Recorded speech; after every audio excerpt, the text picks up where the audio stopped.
siguiente manera. De 25 años era Amasías cuando comenzó a reinar y 29 años reinó en Jerusalén. El nombre de su madre fue Joadán de Jerusalén. Hizo él lo recto ante los ojos de Jehová, aunque no de perfecto corazón. Pueden sentarse dando gloria a Dios. Bueno, en verdad que quiero agradecer a Dios esta oportunidad que me regala de poder estar con ustedes, agradecer a los hermanos del Comité de los Conquistadores que hayan pensado en mí para acompañarles. Para uno será motivo de una gran bendición tener la oportunidad de servir al Señor. Y bueno, yo quisiera poder hablar de esto un poquito, porque la propuesta es hablar de hechos, ¿verdad? Y aquí la Biblia nos cita un muchacho que en su momento fue rey, que hizo cosas, pero la Biblia dice que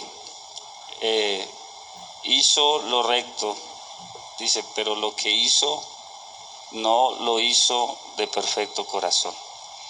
Así que yo quisiera, con la ayuda del Señor, poder reflexionar sobre esto para que nos dé una idea, esto nos ayude, porque si bien yo creo que lo que Dios quiere hacer, Él lo hará, pero que nosotros pudiéramos estar en eso que Dios quiere hacer. Hay cosas muy grandes que el Señor va a hacer, y yo no sé cuántos quisiéramos que las hiciera con nosotros. Yo creo que eso es lo que desearíamos todos, que Él nos incluyera en ese propósito. Y estaba pensando que sería entonces importante como tratar de establecer la diferencia que existen en esas dos palabras que encontramos en el versículo número 2, porque allí encontramos dos palabras y es recto y perfecto. Dice, hizo lo recto, dice, pero no lo hizo de perfecto corazón. Y hacer lo recto, es decir, es todo aquello que se hace en conformidad con la razón. Es las cosas que por el ejercicio de las mismas nosotros en esta vida que el Señor nos ha regalado cristiana las aprendemos a hacer. Pero lo perfecto tiene que ver con el mayor grado posible de las cualidades requeridas en las cosas que hacemos. Es decir, lo recto nos indica o nos muestra lo que se hace. Lo perfecto de cómo se hace y para quién se hace. Lo recto implica la acción. Lo perfecto, la intención. Y yo quisiera poner algunos ejemplos para que nosotros miremos que Dios pone por delante lo que a Él más le gusta. Si nosotros vamos a estar dispuestos a que Dios a través nuestro haga cosas maravillosas, pues entonces tendríamos que estar interesados en lo que a Dios le gusta. Porque si yo puedo entender qué es lo que a Él le gusta, pues entonces yo le daré gusto al Señor, porque nosotros estamos aquí para darle gusto al que nos salvó. La Biblia en Filipenses dice, 2:13, dice, porque Dios es el que produce en vosotros, escuche esto, el querer como el hacer por su buena voluntad. Este texto nos muestra que Dios pone de primero lo que más importa, el querer, no el hacer. En el querer está lo perfecto, en el hacer está lo recto. Pero la Biblia dice que Dios pone primero lo que más le gusta, dice, porque es Él el que produce en vosotros el querer. Haber dicho el texto porque Dios es el que produce en vosotros el hacer, porque uno dice, no hermano, vamos a hacer, queremos hechos, pero Dios desea que antes que alguien haga algo, primero quiera. Es decir, Dios no quiere que alguien haga algo que Él no desea hacer. Yo quiero poner por lo menos un ejemplo. Si vamos a cantar al Señor, pues Dios desea que el que le cante quiera, porque no tendría sentido cantarle al Señor sin querer. En este asunto de la alabanza, pues uno siempre dejará que el que sienta en su corazón cantarle al Señor, que lo haga. No me parecería a mí pues correcto, no sé, que a veces dice, hermano, párese, aplauda, cante, pero hágale con libertad, hermano, por favor, no deje a la gente. Si él no quiere, que no cante. Pues igual, si él no canta, ¿cuántos creen que nuestro Dios sigue siendo grande, que él sigue siendo bueno, que él sigue siendo poderoso?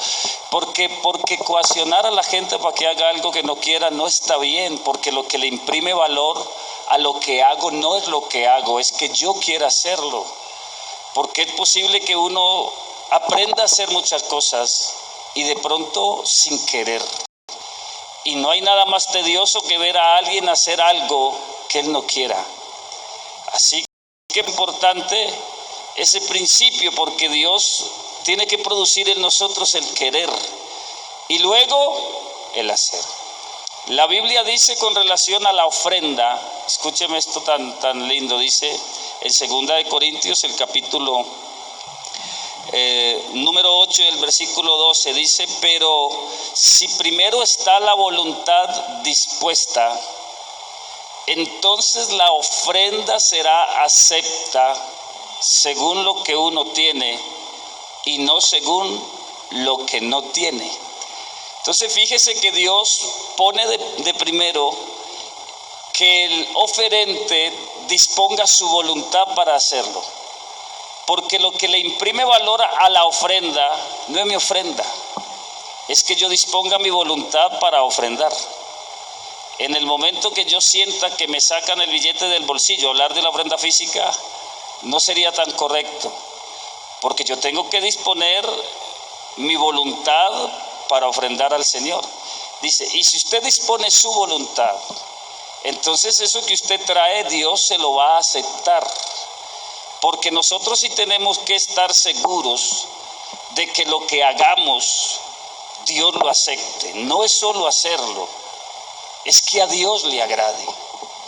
Porque nosotros estamos aquí para agradar al Señor. Yo quisiera en verdad rogarle, hermano, esta tarde, que usted pudiera trazar su vida o seguirla así, si la tiene de esa manera. Nosotros no estamos aquí para impresionar a nadie ni para demostrarle a nadie nada. Nosotros necesitamos vivir esta vida cristiana única y exclusivamente para el Señor. A quien le tenemos que demostrar lo que somos es a Dios, no a la gente, porque al fin y al cabo el que hará cosas grandes a través de nosotros es el Señor. Yo le he dicho a los hermanos que recogen la ofrenda en la iglesia que no se pongan a mirar lo que la gente echa, para que de pronto no hagan juicios sobre el oferente, porque la ofrenda es una cosa muy, muy personal. Cada quien da a Dios lo que ha traído. Y cierto que uno a veces ve que hermanos recogen la ofrenda y miran el billete y le miran a uno la cara. Sí, sí. Y eso no, y dice, hermano, pero vea este hermano lo que, y que una moneda de 200, ¿y usted qué va a saber? Eso fue lo que él trajo para Dios. Yo he pensado que tiene que ser de esa manera, porque aquí quien cualifica la ofrenda es Dios, no el hombre. No sé, a veces nosotros hacemos cosas de buena fe, pero aquí esta Biblia se la vamos a dar al que traiga la mejor ofrenda. Y yo he preguntado, ¿y uno cómo sabe cuál es la mejor ofrenda entre nosotros? Yo creo que sería muy difícil saber. Yo creo que lo que está proponiendo la persona es decir al que traiga más plata, pero nunca el que trae más plata traerá la mejor ofrenda. Porque nosotros los seres humanos la cuantificamos, pero acuérdese que aquí hay un Dios que es el Dios del corazón.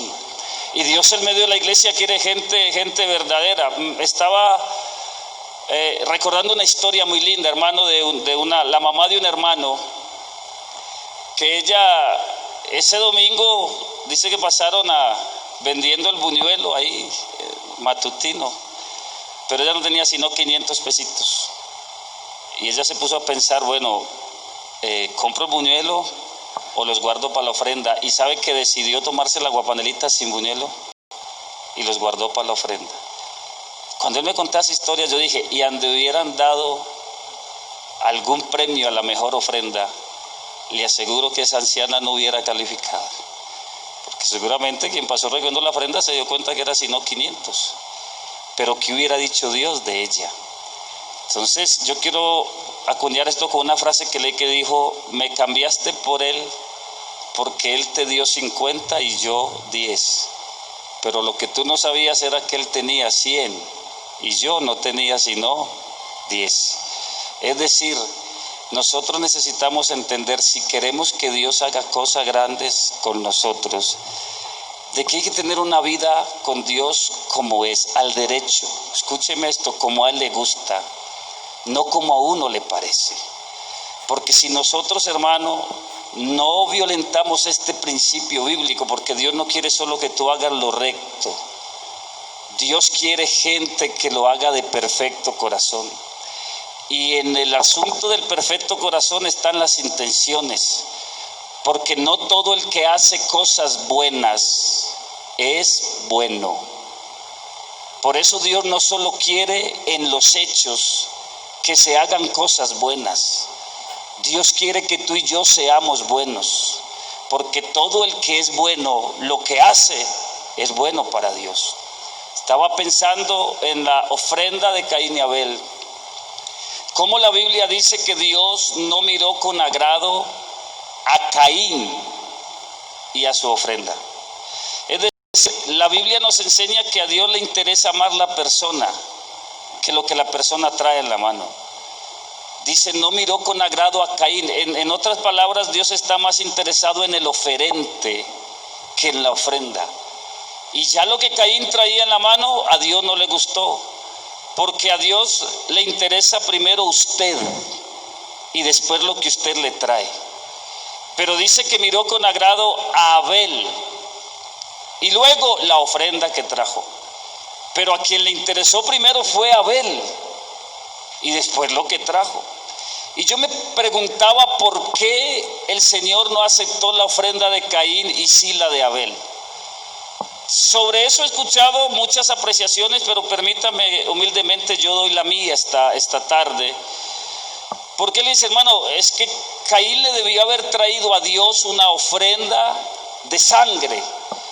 Pero la Biblia dice que Caín era agricultor y Abel era pastor de ovejas.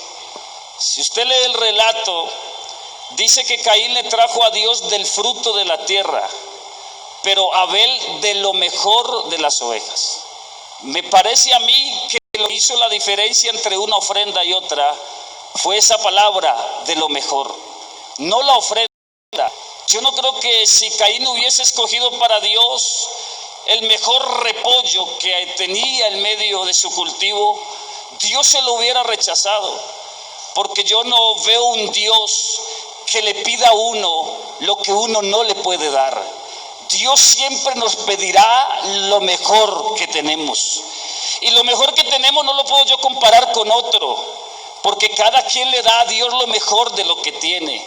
Es decir, como decía ahorita el pastor, el hermano Segura, de que yo no puedo, hermano, hacer un gran esfuerzo para venir aquí a adorar al Señor con la voz de Daniel. Pues si Dios quisiera que yo cantara como Él, me tendría que dar la voz que Él tiene. Pero si Él no me la da, yo estoy seguro que con esta que tengo, Él me la recibirá. Porque Dios no está interesado en el talento de la voz de nadie. Dios quiere el corazón de la gente y que la gente le pueda entregar lo mejor que Él tiene en su corazón para Dios. Y te lo aseguro que Dios se lo recibirá. Es posible.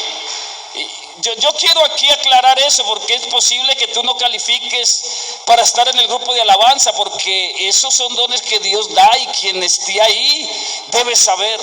Pero gracias a Dios que aquí los únicos que cantan no son ellos. Ellos dirigirán la alabanza, pero aquí todos nosotros tenemos la misma posibilidad de adorar a Dios con todas las fuerzas de nuestro corazón. Es posible que técnicamente no seamos suficientes ni capaces, pero te aseguro que Dios no está detrás de una gran voz. Dios está detrás de un gran corazón, y cuando hay un gran corazón es algo que Dios recibe, porque ahí es donde está lo perfecto. Lo recto es aprender a hacer las cosas bien, pero eso a veces no es suficiente.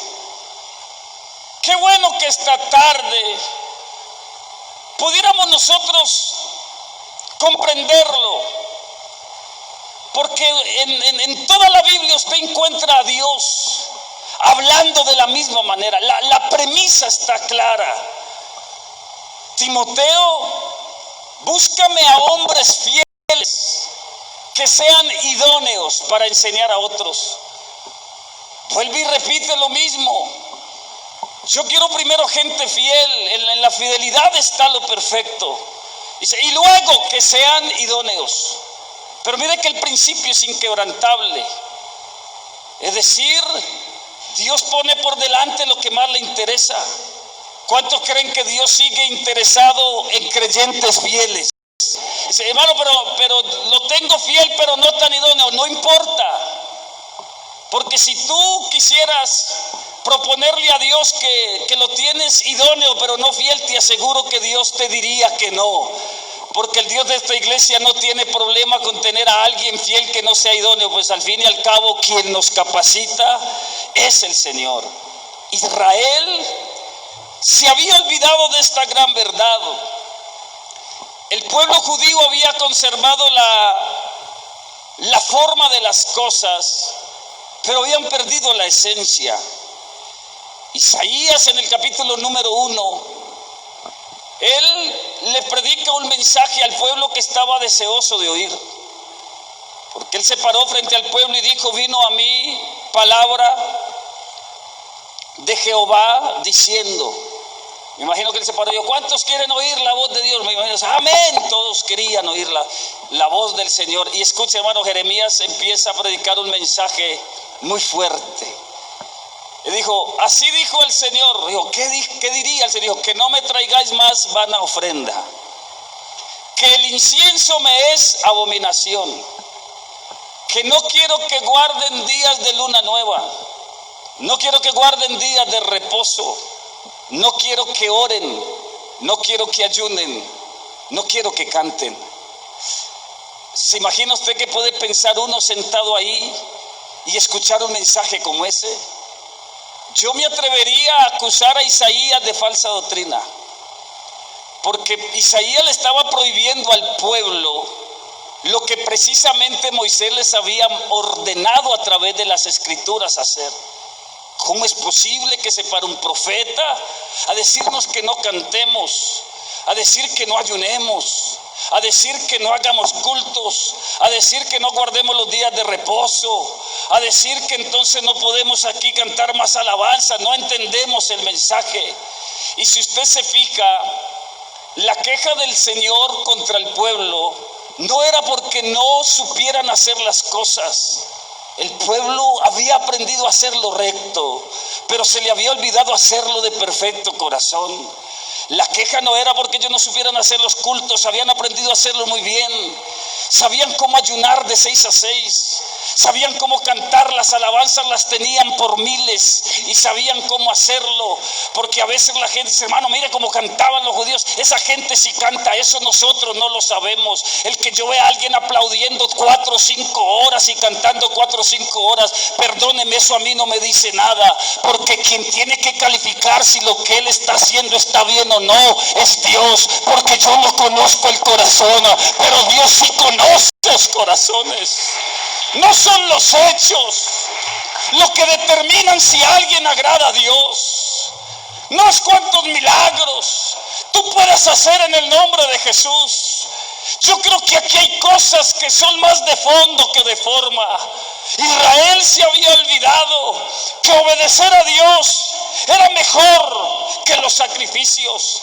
Se habían olvidado de esa gran verdad y ellos creían tener a Dios contento porque habían aprendido a hacer las cosas, y se encuentran con un Dios disgustado, con un Dios que quería que ellos entendieran la verdad, con un Dios que quería que el pueblo comprendiera que no era solamente hacer cosas lo que a Dios le gustaba, que ellos estaban frente a un Dios que lo que quería era el corazón de un pueblo, que lo que quería era gente verdadera, gente que fuera capaz de ir a su presencia, arreglar lo que hubiera que arreglar, gente que tuviera la gallardía de pedir perdón si fuese necesario, porque eso es lo que a Dios le gusta.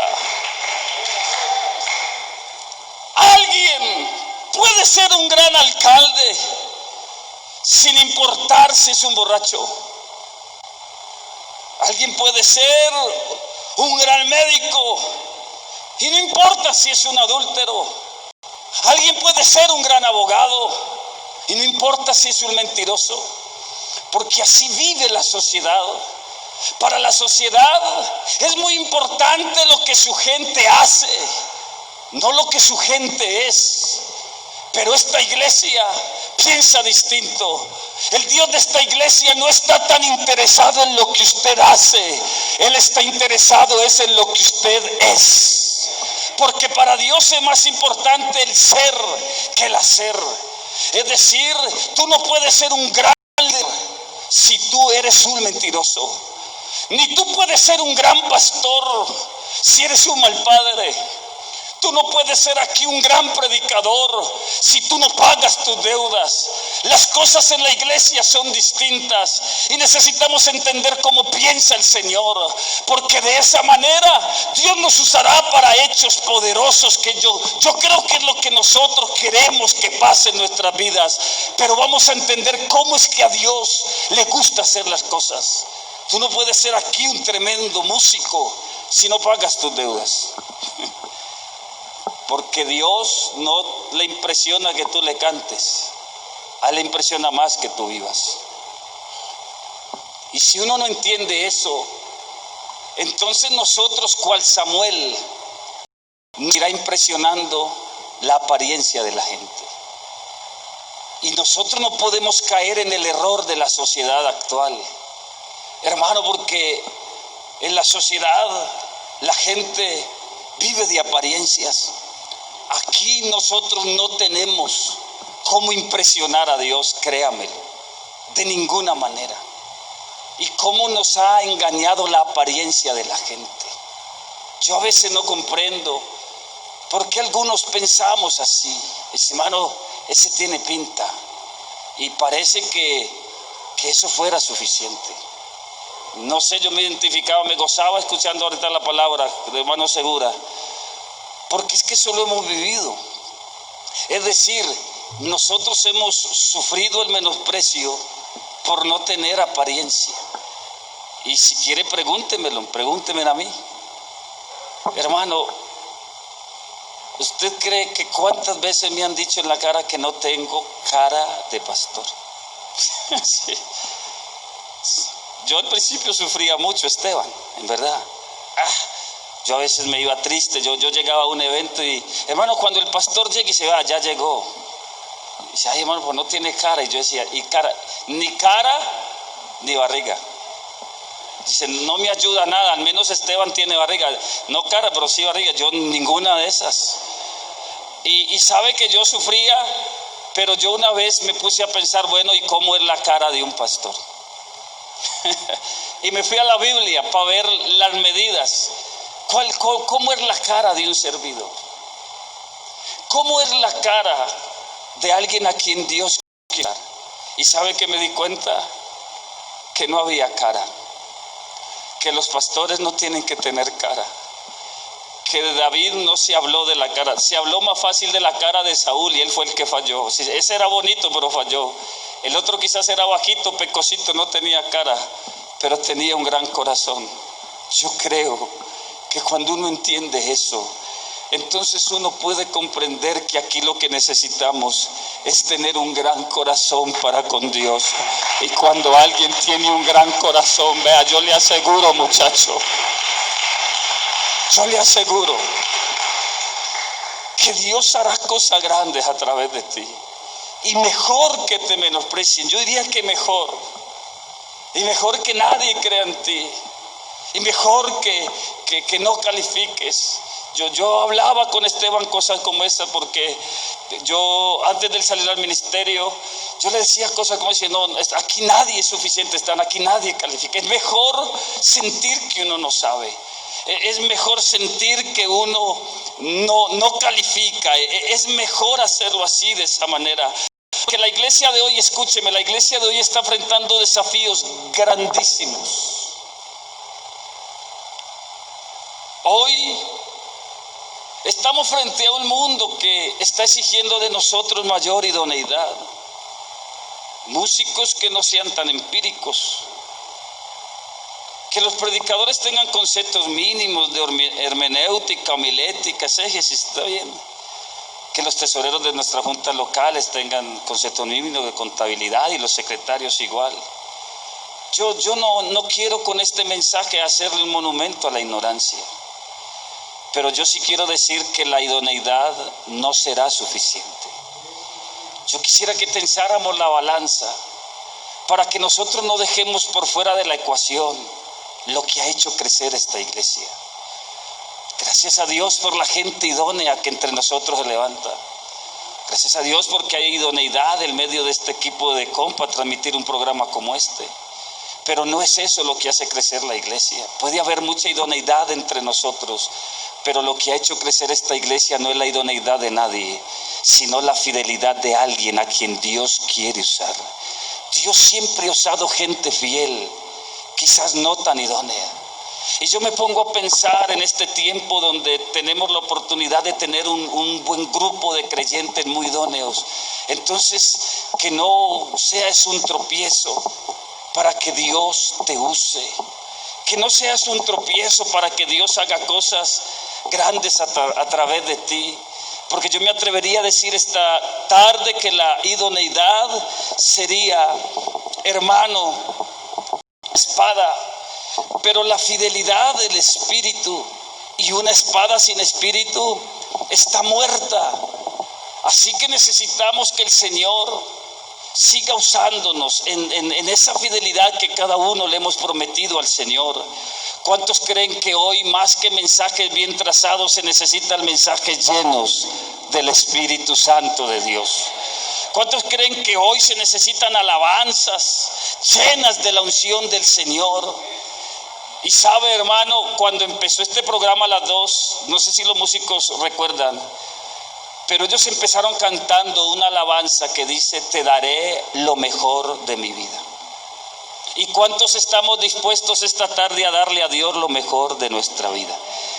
Pero usted tendría que saber qué es lo mejor de usted. Escúcheme por qué se lo digo. Porque es que nosotros a veces queremos darle a Dios lo que no es nuestro.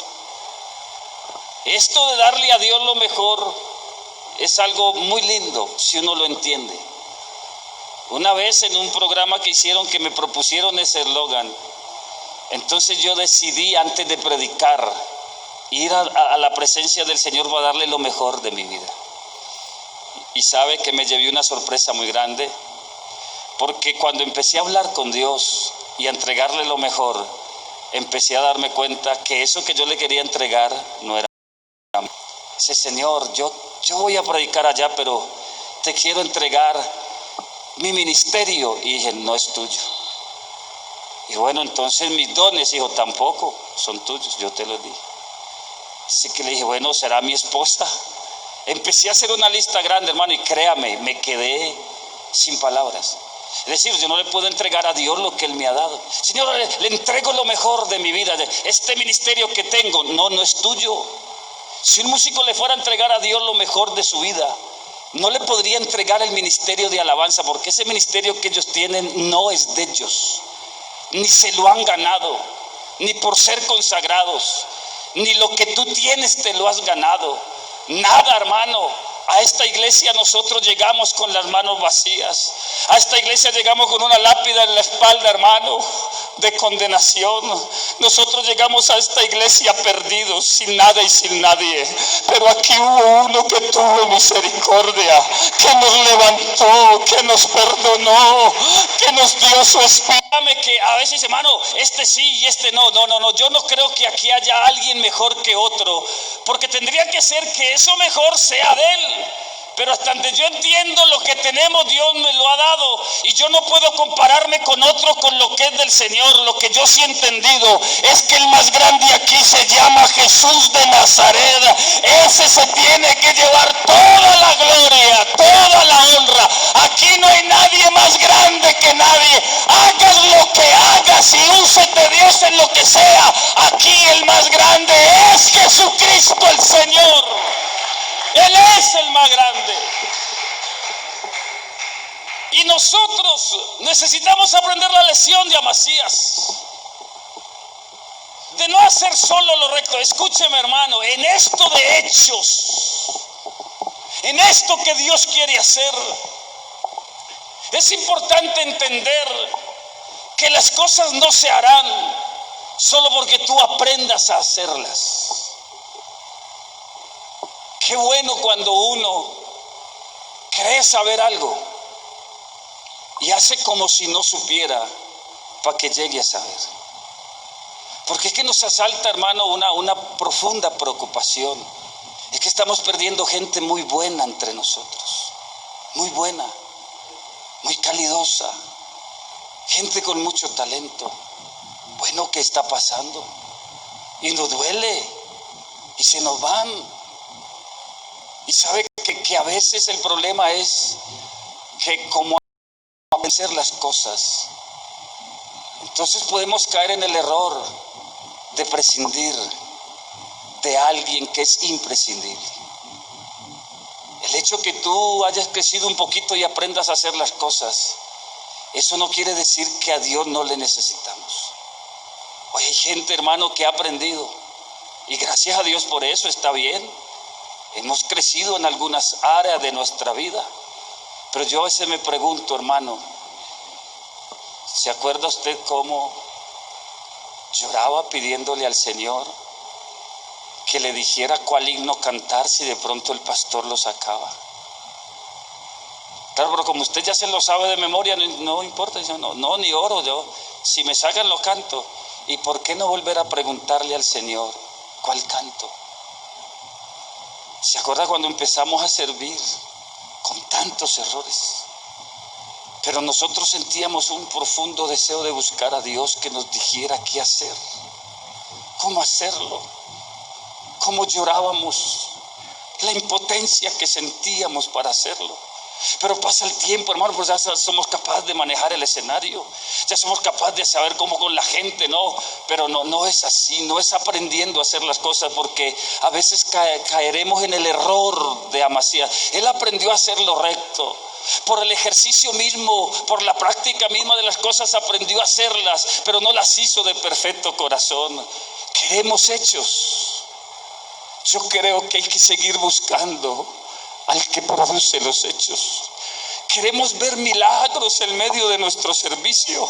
Yo creo que nosotros no podemos calcular lo que vamos a leer, lo que vamos a predicar, pero sí le podemos preguntar a Dios qué es lo que Él quiere que nosotros hagamos. Yo creo que todavía tenemos oportunidades de encerrarnos con el Señor, de poder preguntarle qué es lo que Él quiere que nosotros digamos, qué es lo que Él quiere que cantemos. Y si Él dice que no es eso, hacer lo que Él quiere, porque cuando uno hace lo que Él quiere, algo tiene que pasar, porque es el Dios de esta iglesia el que hace las cosas. Créemelo. Es decir, permitir que sea Dios el que siga a través nuestro haciendo las cosas. La Biblia dice en Hechos que en la predicación que tenían los apóstoles en la ciudad de Éfeso, un hombre se interesó mucho en saber dónde estaba la clave de los hechos poderosos de Jesucristo. ¿Qué tiene esta gente que donde llegan echan fuera demonios, que donde llegan se hacen milagros, se hacen prodigios? Y él era un principal entre los judíos que quería saber en qué consistía la eficacia de ese gran movimiento que se estaba levantando.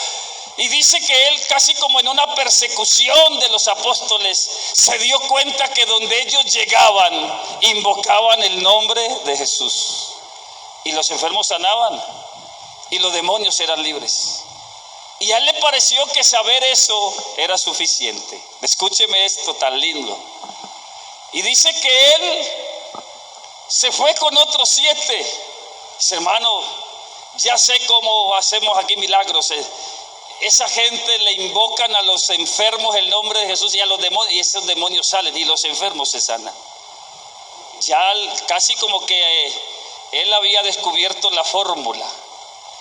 Y usted sabe que no falta quien siga a una persona de esas. Dice, no, aquí, si quieren me siguen, yo les enseño y ustedes después lo hacen. Y se fueron a evangelizar, a buscar demonios.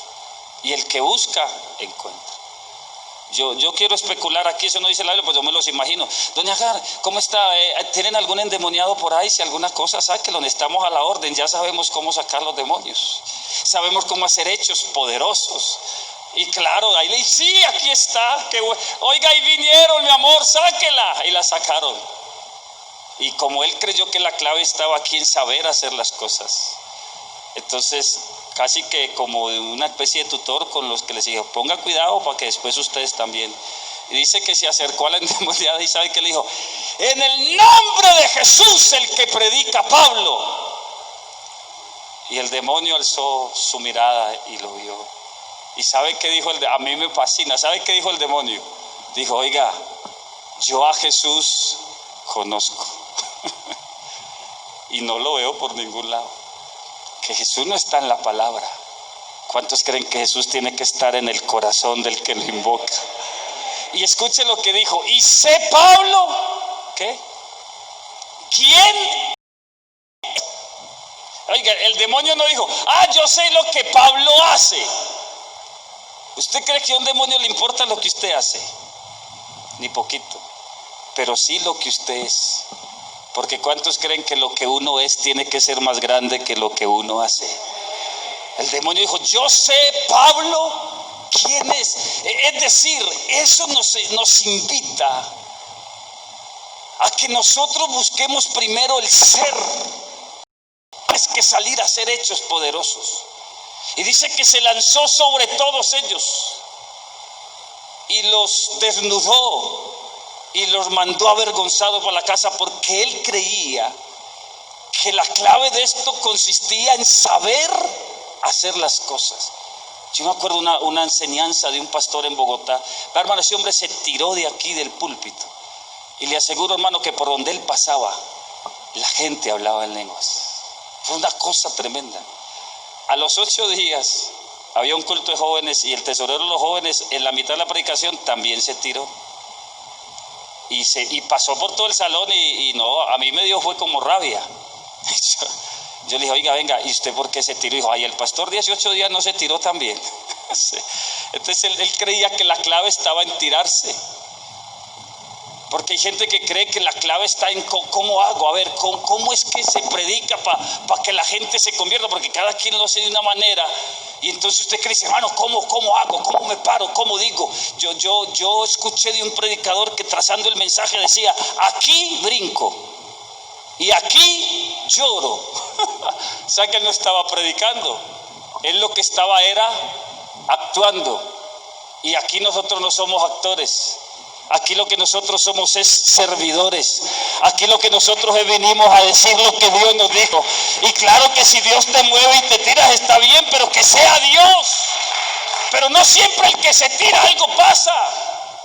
El hermano Orbey Hermida dice que estaba en una plataforma muy alta y que el Espíritu Santo le dijo, tírese. Y el hermano Orbey decía, no, pues me aporreo, yo todavía no. Le dijo, tírese. Y el hermano predicando se tiró. Y el que estaba ahí sentado, como donde está el hermano, se paró. Y cuando él volvió a subir al altar, dice que la gente aplaudía, hablaba en lengua. Dice, ¿qué pasó? Dijo, es que ese que se paró era inválido.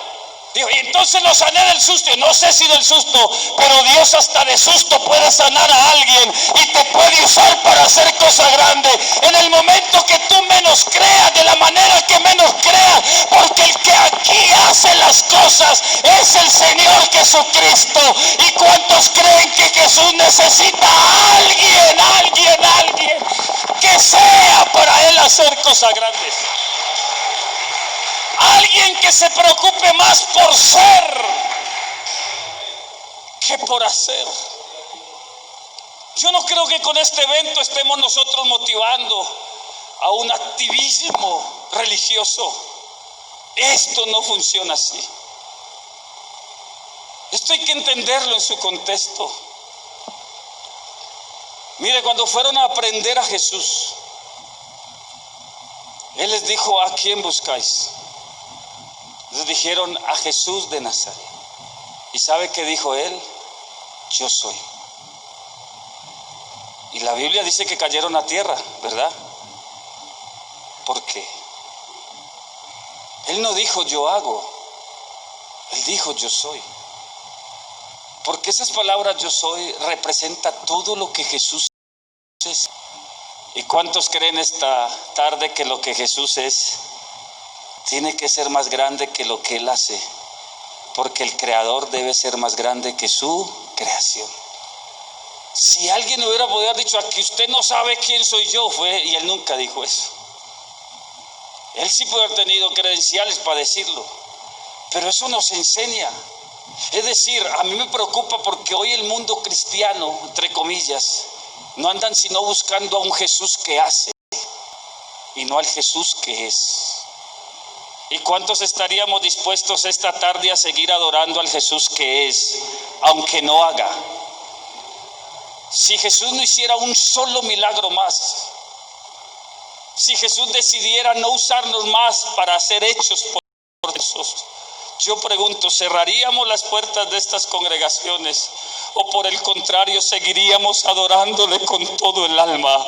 Porque nosotros no estamos detrás de un Jesús que hace. Esta iglesia ha sabido adorar a un Jesús que es.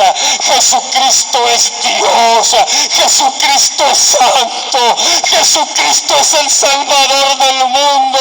Él es el Rey de Reyes y Señor de señores. Si Él no quiere hacer algo más, igual cuente conmigo, yo no sería capaz de abandonarlo, porque lo que Él es para mí, eso es suficiente. Es suficiente. Aleluya. Él quiere que seamos, primero que seamos. Muchos me dirán: en tu nombre hicimos. Y Él a muchos de esos les va a decir: no los conozco. ¿Qué palabras tan duras? Créame, hermano, muy duro que a uno le digan que no le conocen cuando hizo. Eso nos da a entender que Dios no reconoce solo a los que hacen, sino a los que son. Porque teniendo este sello, conoce el Señor a los que son suyos. Está hablando del sello de la doctrina en ese contexto. Teniendo el sello de la enseñanza de la palabra, conoce el Señor no a los que hacen, sino a los que son. Y Él dice: y los que son, escúcheme, se apartan de iniquidad, porque ellos invocan el nombre de Jesús. Es decir, cuando alguien entiende el valor que hay en ser, él procurará ser eso por encima de otra cosa. Y para él será más importante lo que es que lo que hace. Cuando un cristiano no entiende eso, para él será más importante el cargo. Es por eso que muchos, en medio de su pecado, nos han presidido, nos han dirigido. Y después uno se pregunta: ¿y él cómo hizo eso tanto tiempo? Porque él estaba más interesado en lo que hacía que en lo que era. Pero a lo suyo vino y los suyos no le recibieron. Pero a todos los que le recibieron, a los que creen en su nombre, escuche, dijo, les dio poder. ¿Para qué? Dígame, en principio, ¿para qué fue ese poder? ¿Para hacer o para ser? Dijo, les dio potestad de ser hechos hijos de Dios. Es decir, lo que Él nos ha hecho es lo más grande que tenemos. Déjeme decirle, si usted piensa de otra manera, le respeto. Pero yo no creo que por encima de ser hijo haya aquí algún cargo que lo supere. No creo que sea más grande ser pastor que ser hijo. No creo que sea más grande ser líder que ser hijo. No creo que sea más grande ser diácono que ser hijo. Yo creo que ser hijo de Dios es lo más grande que nosotros tenemos. Y eso no lo vamos a perder nunca. Nos vamos a aferrar a eso. Nosotros aquí tenemos algo muy grande. Él ya nos hizo hijos de Dios. Y la Biblia dice que el hijo permanece para siempre. Hoy se nos está yendo gente porque lo único que querían era el cargo, lo único que querían era hacer. Pero ¿cuántos hoy estamos aquí porque somos hijos? Aunque nos quiten el cargo, ¿qué importa, hermano? Algún día yo no seré pastor, pero la Biblia dice que Jesucristo vino a llevar hijos a la gloria. Eso es lo que Él quiere, y Él quiere usar sus hijos. El que no es hijo algún día se va, pero el hijo permanece. El que no es hijo, el día que no lo dejen hacer, se va y se vende al mejor postor. Pero el hijo sabe que lo más grande es estar a los pies de un Dios, que en el momento que Él diga, la hora que Él diga, te usará para grandes cosas. Porque yo te voy a decir algo esta tarde: prepárate, porque Dios te va a gastar, Dios te va a usar, Dios te va a abrir puertas. Tú terminarás rendido de servirle al Señor. Pero yo quiero preguntarte esta tarde: ¿quieres permanecer? ¿Qué quieres hacer? ¿Solo lo recto o lo quieres hacer de perfecto corazón? Bueno, esa es la gente que Dios quiere. La gente que va a hacer las cosas de perfecto corazón.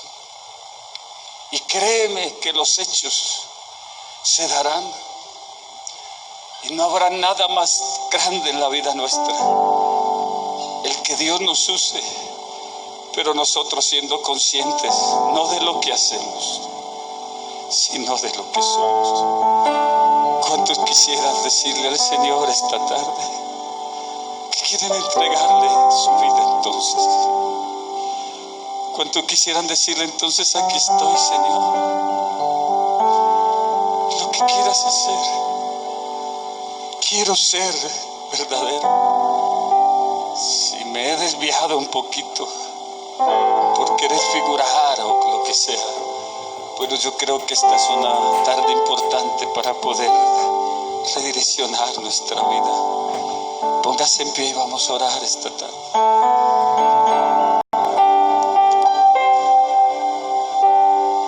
El Señor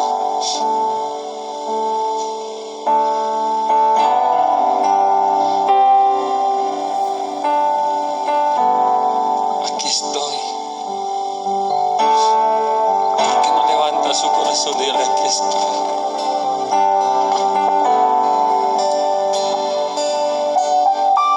Ayúdame.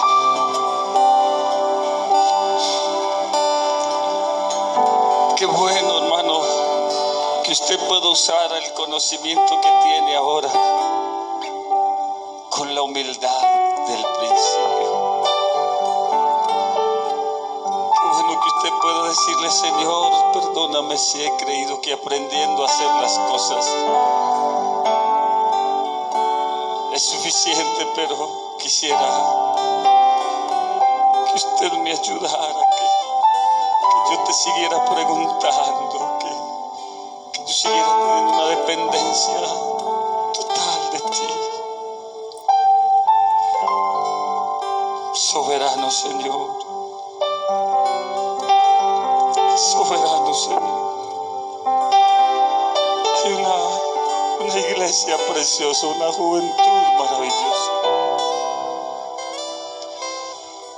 Señor, gracias.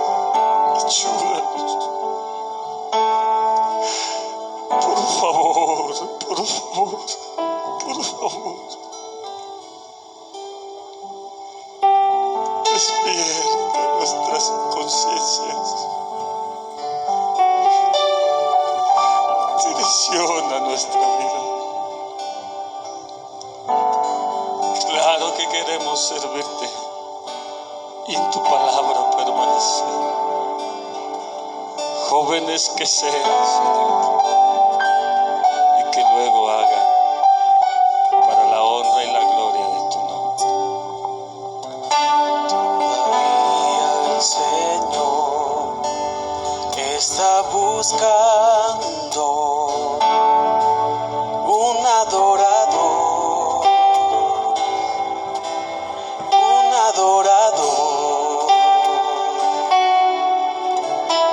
que levante su voz, que abra sus labios y glorifique a Dios.